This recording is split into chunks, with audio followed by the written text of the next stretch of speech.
There's a specific type of adult who never raises their voice, who apologizes constantly, who swallows every frustration with a smile. And if you look closely, you'll notice something unsettling. They're not calm, they're terrified. Because somewhere in their childhood, they learned that anger wasn't just discouraged. It was dangerous. Today, we're exploring the psychology of children who were never allowed to express anger and the silent rage they carry into adulthood. Anger is one of our most fundamental emotions. It's a biological signal that tells us when a boundary has been crossed, when we're being treated unfairly, when something needs to change.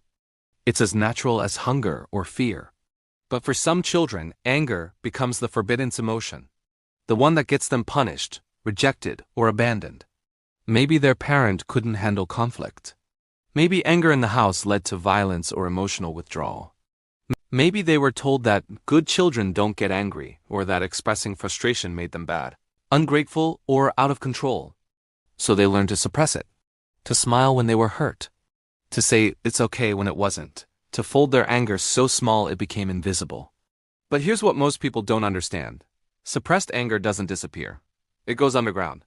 It becomes something else, something quieter, more insidious, and far more destructive.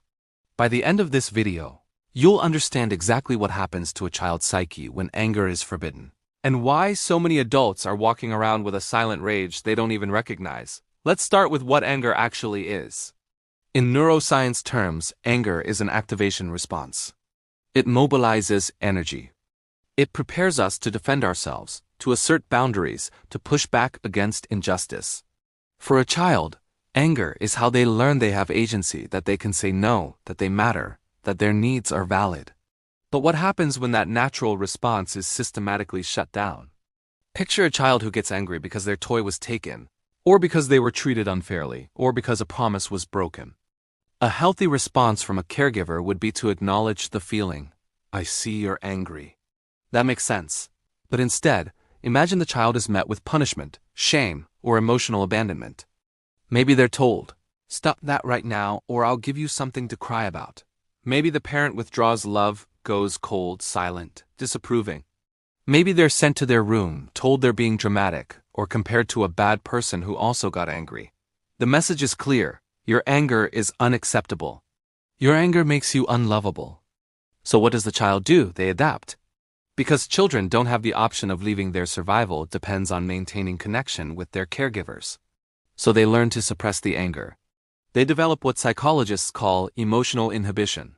They become experts at detecting when their feelings might be too much, too big, too threatening.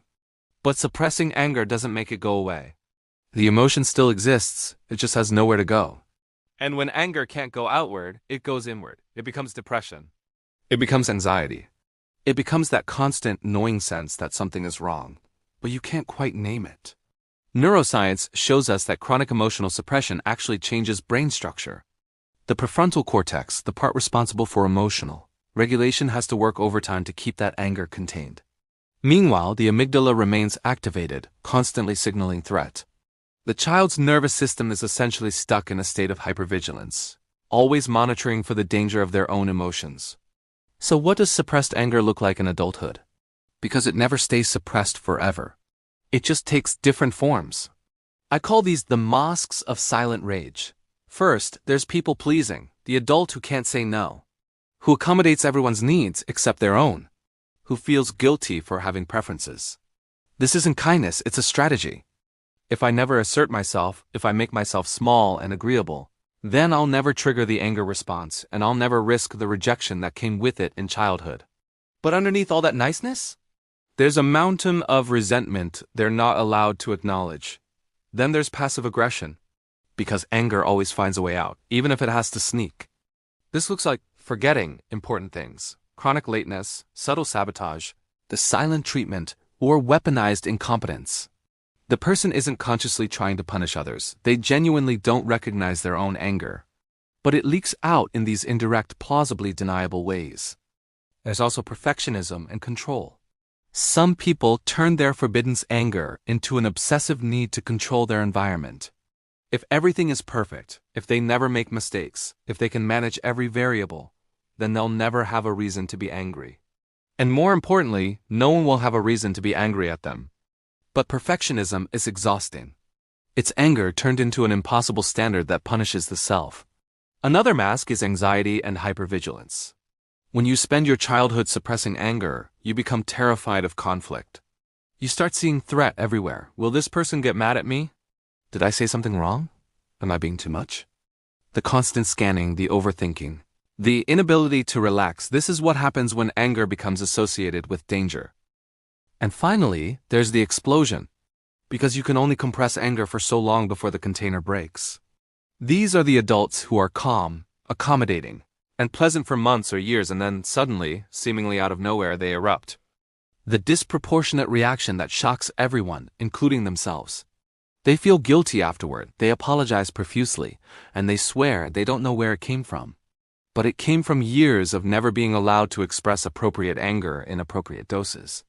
So what does it actually cost someone to carry this silent rage through life? First, there's the physical toll.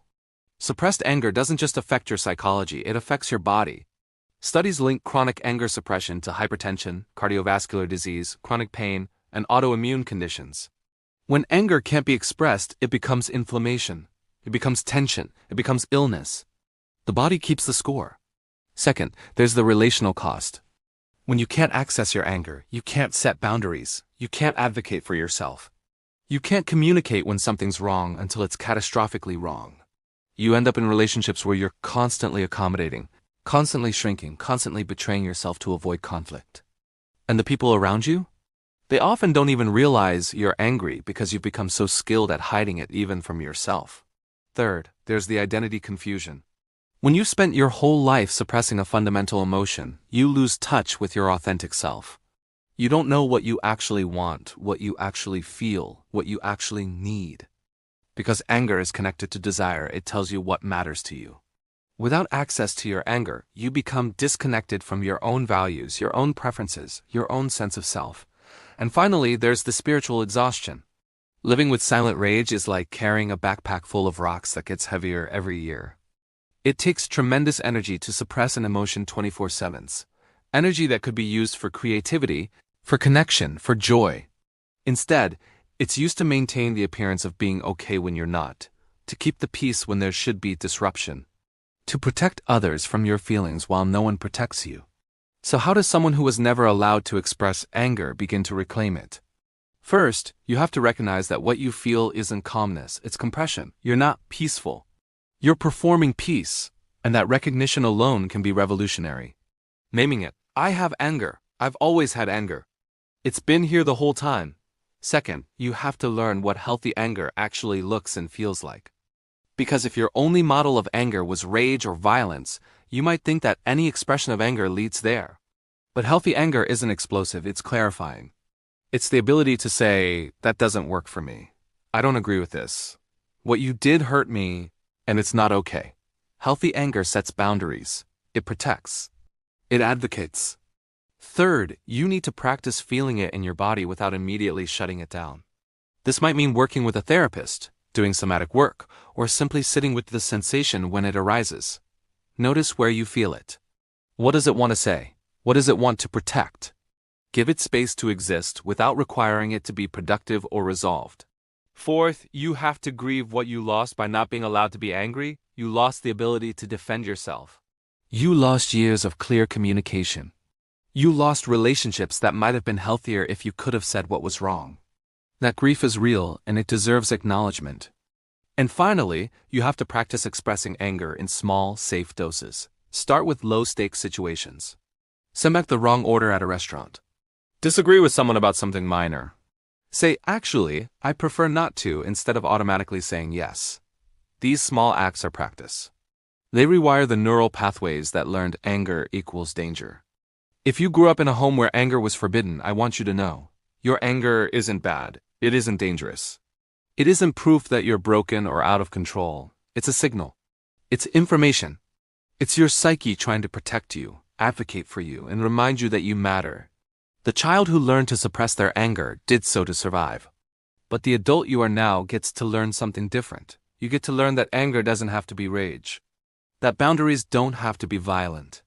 That you can be angry and still be good, still be loved. Still be safe. Your anger has been waiting for you. It's time to let it speak. If this resonated, subscribe for more deep dives into psychology, childhood trauma, and healing. And comment below, when was the last time you let yourself feel truly angry? Let's normalize this together.